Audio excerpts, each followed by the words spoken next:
The water came on a Wednesday. Not the dramatic wall of water kind of flooding that makes the evening news and sends camera crews to stand in hip waders on main streets. The quiet kind. The kind that rises through the floor of a building from below, pushing up through the slab in a dozen places at once, seeping through the base of every wall, filling the parking lot so slowly and so steadily that by the time the first tenant called the property management office, the water was already 8 inches deep in the ground floor units and still rising. The kind of flooding that people who have lived near river bottom ground their entire lives recognize immediately, and that people who have not lived near river bottom ground look at with the specific bewilderment of someone watching something happen that their mental model of the world said should not be possible. Leonard Pruitt had been watching that particular piece of ground since 1974. He was 81 years old and had been farming the adjoining property, 160 acres of mixed cropland and timber in Maury County, Tennessee, for 53 years. His lower pasture shared a fence line with what was now the Riverbend Commons apartment complex, a 72-unit residential development that had been completed in the fall of 2021. And that was on this Wednesday morning in March of 2023, demonstrating in the most thorough way possible why Leonard had told the developers on 3 separate occasions between 2019 and 2021 that they were building in the wrong place. Leonard was standing at his fence line when the maintenance crew arrived at 7 in the morning and found the parking lot submerged. He was not there to watch anyone suffer. He was there because the flooding on the Riverbend property was telling him something about the water table under his own lower pasture, and he wanted to see how fast the water was rising and where it was coming from, because that information was useful to him as a farmer, and because he had been reading the behavior of water on this particular piece of Tennessee bottomland for 5 decades. He watched the maintenance crew make phone calls. He watched the first residents come to their doors and look at the water in the parking lot with the expression of people who could not understand what they were seeing. He watched a young woman in work clothes carry a child and a box of possessions through ankle-deep water to a car that was itself sitting in 4 inches and starting with difficulty. He did not say anything. There was nothing useful to say at this point that had not already been said and ignored. Leonard Pruitt had purchased his farm in 1971 when he was 29 years old. With money he had saved from 6 years of working construction in Nashville and a small inheritance from his mother's side that had arrived the year before and that he had kept untouched in a savings account for 11 months while he looked for the right piece of ground. He had grown up on his father's farm in Giles County and had left at 18 with the specific determination of a young man who understood that the farm he had grown up on would go to his older brother, and that if he was going to farm, it was going to be on land he had found and chosen himself.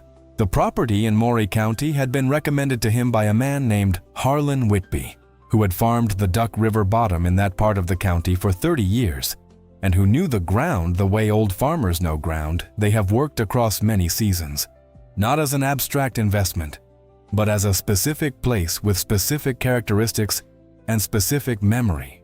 Harlan had walked Leonard across the property on a November afternoon and had explained what each section could do and what each section could not do, and had been particularly thorough about the lower 20 acres that bordered what was then an undeveloped bottomland tract to the south. He had said, "Leonard, the 20 acres down there by the south fence are good ground. Best alluvial soil in the county.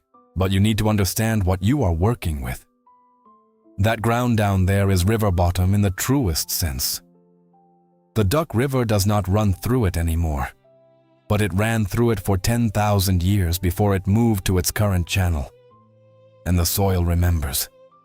In a normal year, your water table in those 20 acres is 18 to 24 inches below the surface.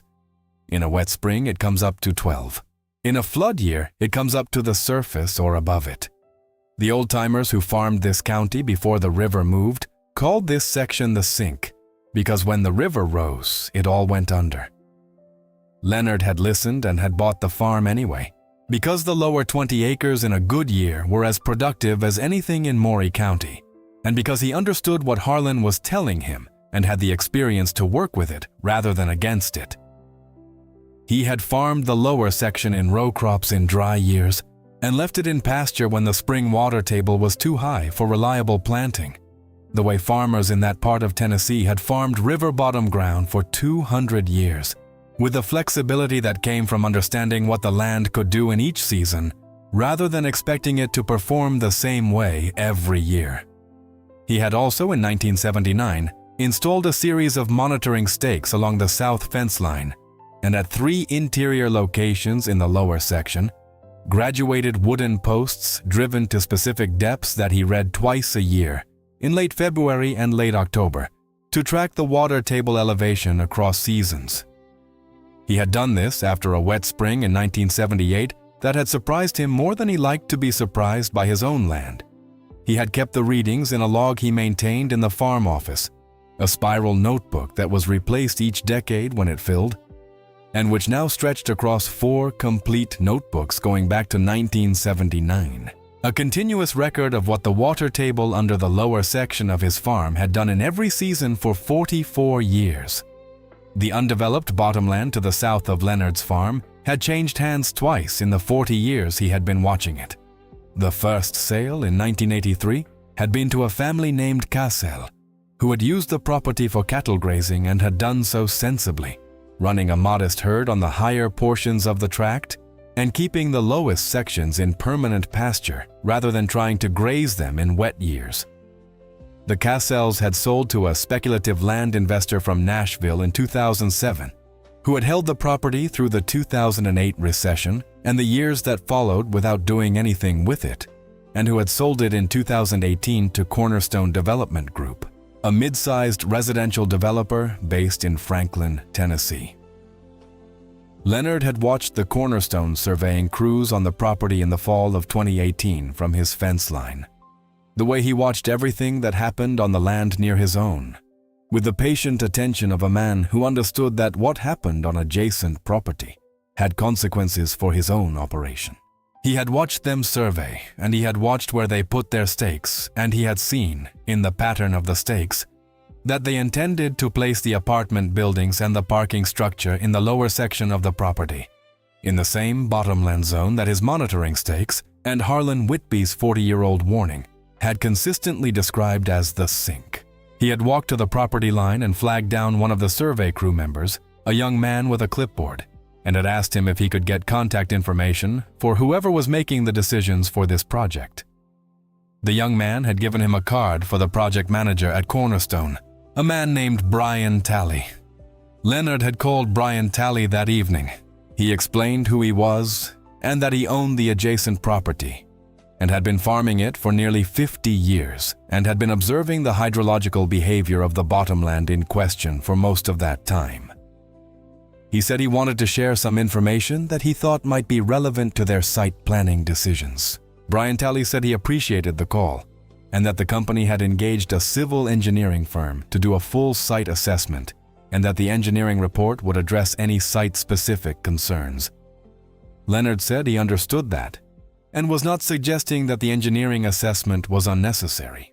He was suggesting that the engineering assessment would benefit from the 40-year observational record he had kept on the adjacent property's water table behavior, which would provide historical context that a standard geotechnical assessment might not capture. Brian Talley said he would pass the information along to the engineering team and that someone would be in touch. No one was in touch. The site assessment was completed in the spring of 2019.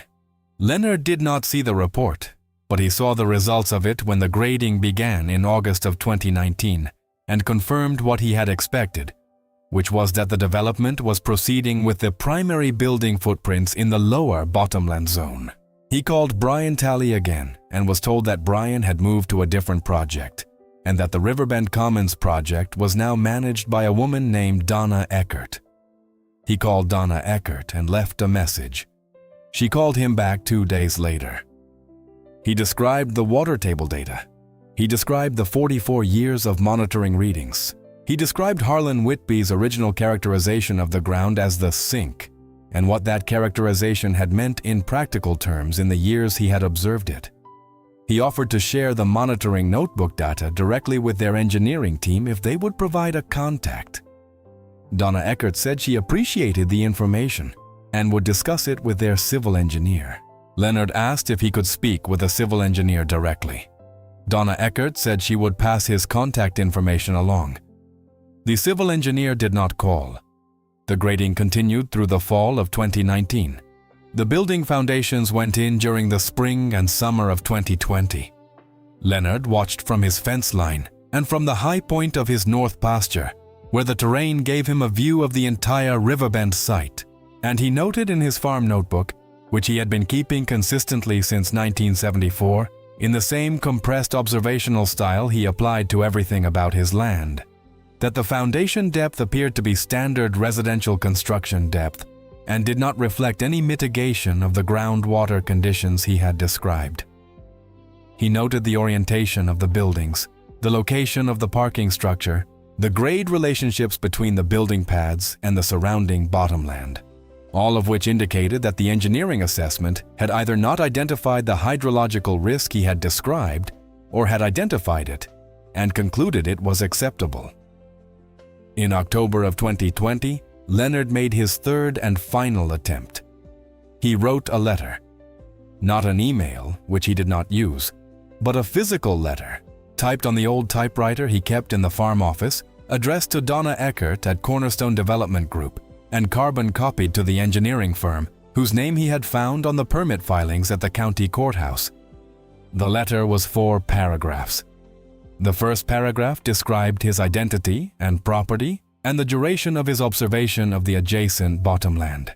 The second paragraph described the water table monitoring data in summary form, citing specific readings from the highest years, 1984, 1991, 2003, 2010, and 2019, each of which had produced a water table elevation within 6 inches of the surface in the lower section.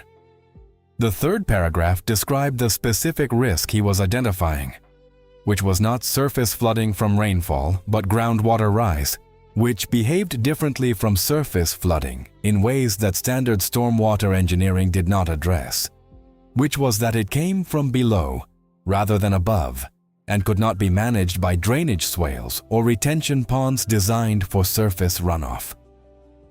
The fourth paragraph offered, for the last time, to make his monitoring records available to their engineering team. He received a response 3 weeks later, a single paragraph on Cornerstone Development Group letterhead signed by Donna Eckert, thanking him for his input and informing him that the project had received all required permits and that the site engineering had been reviewed and approved by the appropriate county and state authorities. Leonard filed the letter and the response in a manila folder in the farm office and went back to farming.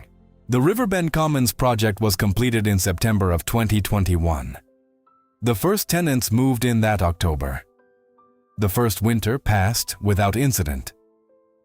The water table in Leonard's monitoring stakes rose to its normal wet season elevation, but did not reach the threshold that had characterized the problematic years he had cited in his letter. The first spring of 2022 was dry.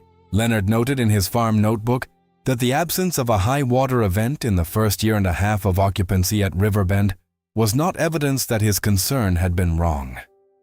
It was evidence that the problematic years came on irregular intervals, clustered with wet winters and early spring rainfall events that the climate of Middle Tennessee produced on a cycle that averaged, in his 44 years of observation, about once every 5 to 7 years. The winter of 2022 into 2023 was wet, not dramatically so. Not the kind of winter that produced news coverage and emergency declarations. Wet in the cumulative way that raised the water table in river bottom ground steadily over months rather than all at once. Leonard's monitoring stakes by February were reading at 14 inches below surface in the lower section, which was the upper range of normal and not yet alarming. By the first week of March, they were at 11 inches. By March 15th, they were at 8 inches. On March 18th, Leonard recorded a reading of 6 inches at the southernmost stake, the one closest to the Riverbend property line, and 4 inches at the fence line stake he had added in 2019 specifically to track the relationship between his water table and the adjacent development site. He drove to the Riverbend Commons property on the morning of March 19th and looked at the ground around the building foundations from the road. He could see, from the road, the specific darkening of the soil at the base of the parking lot, curbs that indicated the water table was within inches of the surface. He could see, at the low corner of the parking lot where the grade directed drainage, standing water that had appeared overnight without any rainfall in the previous 48 hours. The water was coming up, not down. He drove home and wrote in his farm notebook, March 19th, 2023. Riverbend site showing surface expression of water table at southeast corner. No precipitation last 48 hours. Source is groundwater, not surface runoff. Expect continued rise if current soil saturation levels hold. His own lower pasture stake at 4 inches, leaving lower 20 in hay this spring regardless. 3 days later, the water was in the buildings. The response from Cornerstone Development Group and the property management company that operated Riverbend Commons was immediate in the sense that phone calls were made and contractors were dispatched, but it was not effective in the sense that the problem was understood and addressed. The contractors brought pumps and deployed them in the parking lot, which managed the surface expression but did not address the source. The water kept coming, the pumps kept running, the water kept rising in the ground floor units. 41 of the 72 units were rendered uninhabitable within 5 days. The ground floor units all affected, and several second floor units affected by water migration through the shared walls. The property management company relocated 63 tenants to hotels at the company's expense, which was the right thing to do. And also, an immediate financial hemorrhage that made the severity of the situation unmistakably clear to the Cornerstone principals in a way that the 4-paragraph letter from Leonard Pruitt 3 years earlier apparently had not. Cornerstone engaged a hydrogeological consultant named Dr. Sarah Mott from a firm in Nashville, who arrived on the property on the 4th day of the event. Dr.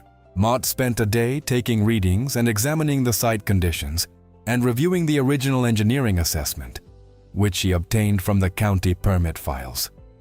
On the 2nd day, she met with the Cornerstone representatives in the property management office, which was still dry because it was on the 2nd floor, and told them what she had found. She said the original engineering assessment had evaluated the site for surface water management and had not included a groundwater analysis. She said this was not an unusual omission for a residential site assessment in Tennessee, but that it was an omission that was consequential on a site with the hydrological characteristics of this location, specifically the proximity to the former river channel, the alluvial soil composition in the lower site sections, and the elevation relationship to the regional water table. She said the groundwater behavior they were experiencing was consistent with a high water table event in alluvial bottomland adjacent to a river system, and that events of this type were documented in this part of Maury County and were predictable in their general frequency, if not their specific timing. She asked if anyone had identified any prior documentation of the site's hydrological history. One of the Cornerstone project managers said that an adjacent property owner had contacted them several times during the planning and construction phases with concerns about groundwater. He said they had relied on the engineering assessment and the county permitting process, both of which had cleared the project. Dr. Mott asked if the adjacent property owner's documentation had been shared with the engineering team. The project manager said it had not been, that the outreach had been handled by the project management office and had been treated as a neighbor relations matter rather than a technical matter. Dr. Mott said she would like to speak with the adjacent property owner. Leonard met Dr. Mott at his fence line on a Thursday morning. He brought the 4 monitoring notebooks going back to 1979. He brought the typed letter he had sent in 2020 and the response he had received. He laid everything on the tailgate of his truck and showed her what he had, and explained the monitoring methodology and the notation system and the data he had compiled across 44 years. Dr. Mott looked at the notebooks for a long time. She looked at the monitoring stake readings and the dates and the elevations. She looked at the high water years Leonard had cited and the readings that corresponded to those years. She looked at the March 2023 readings in the current notebook and the date notations leading up to the flooding event. She said, "How long did you say you have been monitoring the water table here?" Leonard said since 1979. He said a wet spring had caught him short in 1978, and he had decided after that to keep a record so it would not catch him short again. She asked why he had put monitoring stakes along the fence line in 2019. He said because that was when the construction started on the adjacent property, and he wanted to have a record of what the water table was doing at the property line specifically, in case it became relevant. She looked at him for a moment. Then she said, "Mr. Pruitt, this data represents one of the most thorough private hydrological monitoring records I have encountered on a bottomland site in 20 years of doing this work." She said the readings he had kept were, in terms of their resolution and duration, more informative than the monitoring data typically available to engineers assessing sites in this region. She said the data clearly documented the periodic high water table events he had described in his letter, and that the specific readings in the high water years he had cited showed a pattern that should have been recognizable as a material risk for the type of construction that was undertaken on the adjacent site. Leonard said he had tried to share it with the engineering team. Dr. Mott said she was aware of that. She asked if he would be willing to provide copies of the relevant portions of the notebooks for the technical review she was conducting for Cornerstone. Leonard said yes and said she could have whatever she needed.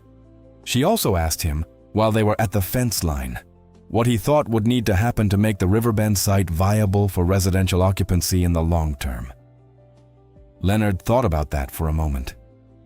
He said in his view the lower tier of buildings, the ones sitting on the alluvial bottomland with the highest groundwater exposure, would need either to be modified to accept periodic high water table conditions, which would require significant structural changes to the foundation and utility systems, or the ground floor residential use would need to be eliminated, and those floors converted to uses that could tolerate periodic flooding, like parking or storage, with residential use starting at the second floor or above. He said the alternative was to remove those buildings entirely and accept that the lower section of the site was not appropriate for residential construction, which was what he had said in 2019 and 2020, when it would have been a decision rather than a remediation. Dr. Mott wrote that down. The financial consequences for Cornerstone Development Group accumulated through the spring and summer of 2023 in the specific way that construction defect and site liability cases accumulated, which was to say, slowly and then all at once. The immediate relocation cost for 63 tenants, over the 6 weeks it took to stabilize the groundwater situation, cost the company $318,000. The structural assessment of the affected buildings, which revealed that the slab foundations in the lower-tier buildings had experienced differential movement during the high water event that required monitoring and potential remediation, cost $44,000 to assess, and an amount that was still being estimated when the first tenant lawsuits were filed in May. The legal representation fees, which began accruing the week after the flooding event, were running at rates that the company's insurance carrier was watching very carefully. The 4-paragraph letter Leonard Pruitt had mailed in October of 2020, along with the monitoring notebooks and Dr. Mott's assessment report citing them, became the central document in the legal proceedings that followed. Leonard had not written the letter with litigation in mind. He had written it as a plain communication from a neighbor who had relevant information and believed in the general proposition that people making decisions should have access to the relevant information available. The fact that the letter, together with the response dismissing it and the subsequent decision to proceed without consulting his data, formed a documentation of decisions made in the face of specific prior warning, was not something Leonard had engineered. It was simply what had happened. He was deposed in July of 2023. He arrived at the attorney's office in Columbia with the 4 monitoring notebooks in a canvas bag, along with the original letter and response and a typed summary of the data he had prepared at the attorney's request. He answered every question directly and in the specific, factual language of a man who had been recording observations for 44 years and knew the difference between what the data showed and what he was inferring from the data. The deposing attorney asked him why he had kept the monitoring records for so long. Leonard said he kept records on everything about his farm. He said, if you were going to make good decisions about a piece of land, you needed to know what the land had done across years, not just what it was doing at the moment you were deciding. He said the water table data had been useful to him directly, in his own planting decisions in the lower section, and that the fact that it was also useful in this context was not something he had anticipated when he started in 1979. The attorney asked why he had continued monitoring after the construction began on the adjacent property.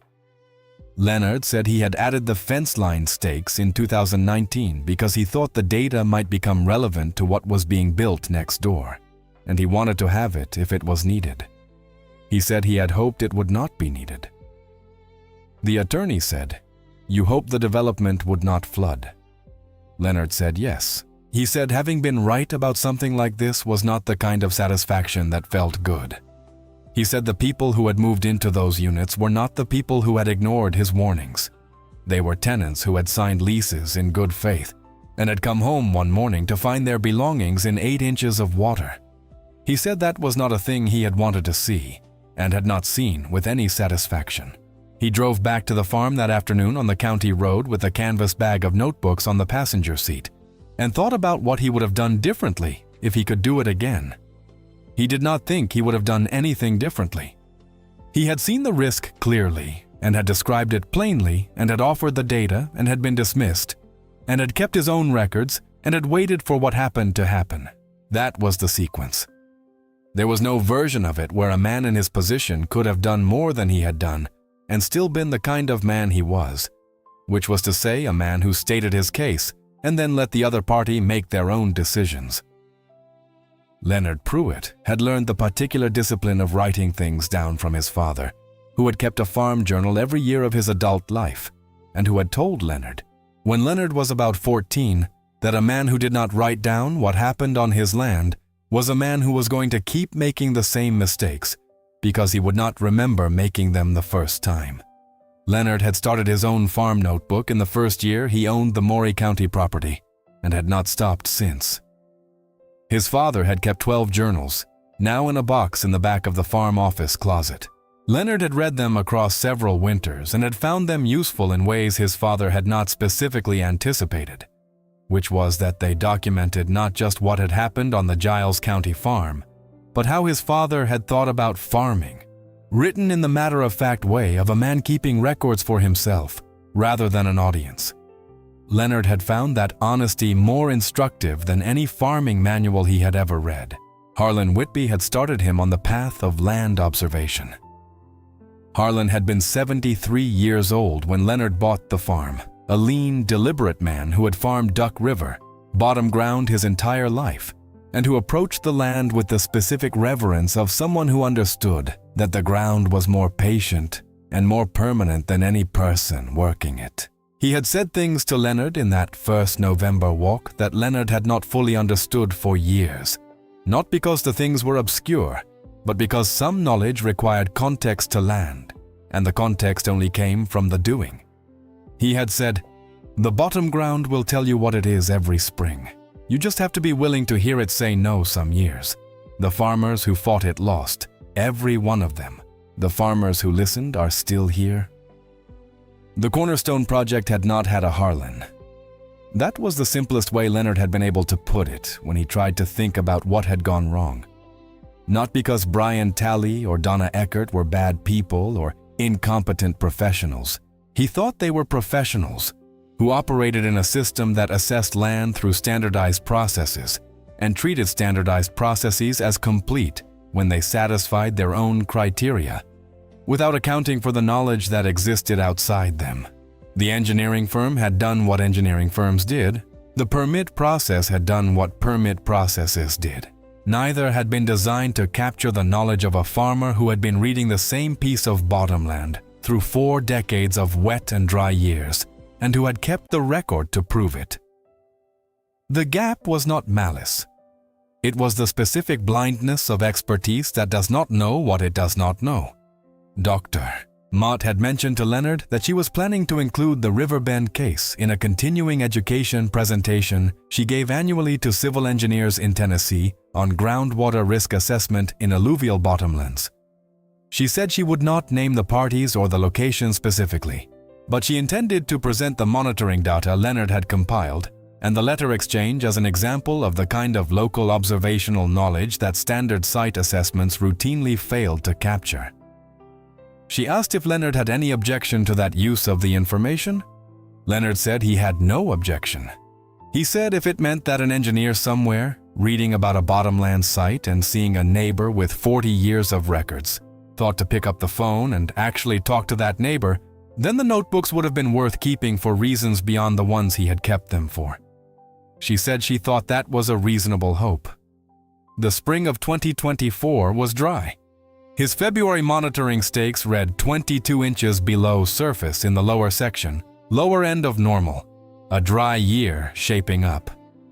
He decided on hay for the lower 20 for one more year, because hay could be moved quickly if a late wet spell developed, and because a dry year forecast did not mean a dry summer, and because on that 20 acres of Maury County bottomland, a man who had lived through enough springs understood that the forecast was a starting point, not a guarantee. He wrote his planting plan in the notebook. Then he looked at the page and the pages before it, stretching back through decades, and thought about Harlan Whitby standing in this same field in a November 52 years gone. An old man explaining the land to a young one. The knowledge passing from one generation to the next in the only way it ever really passed, which was directly, person to person, on the ground itself, with the ground as the evidence and the teacher. Harlan had been gone for 30 years.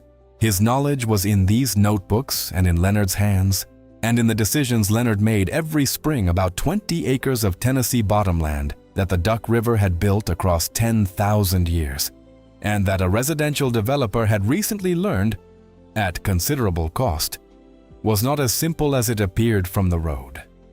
The land had not changed. It had been exactly what it was. That was the whole story. Ruth came to visit in August of 2023, after the deposition and before the summer heat broke. She sat at the kitchen table with him on a Saturday evening and asked how he was feeling about all of it now that the most active part was behind him. Leonard said he was feeling about it the way he felt about most things that happened on the farm and adjacent to the farm, which was that the feeling was less important than the record. He had the record. The record was accurate. What happened next was not up to him. Ruth said, "Dad, you tried to warn them 3 times. He said yes. And he said it the way he said most things, which was plainly and without the weight of a man who needed the statement validated, simply as a fact among other facts." She asked if he thought they would have listened if he had tried harder or said it differently. He thought about that for a while. He said he did not know. He said he had been a farmer in this county for 53 years, and he had learned that there was a specific kind of decision-maker who heard a warning from a neighbor and categorized it immediately as the predictable complaint of a man who did not want change near his property, and that nothing you said or how you said it would move that categorization once it had been made.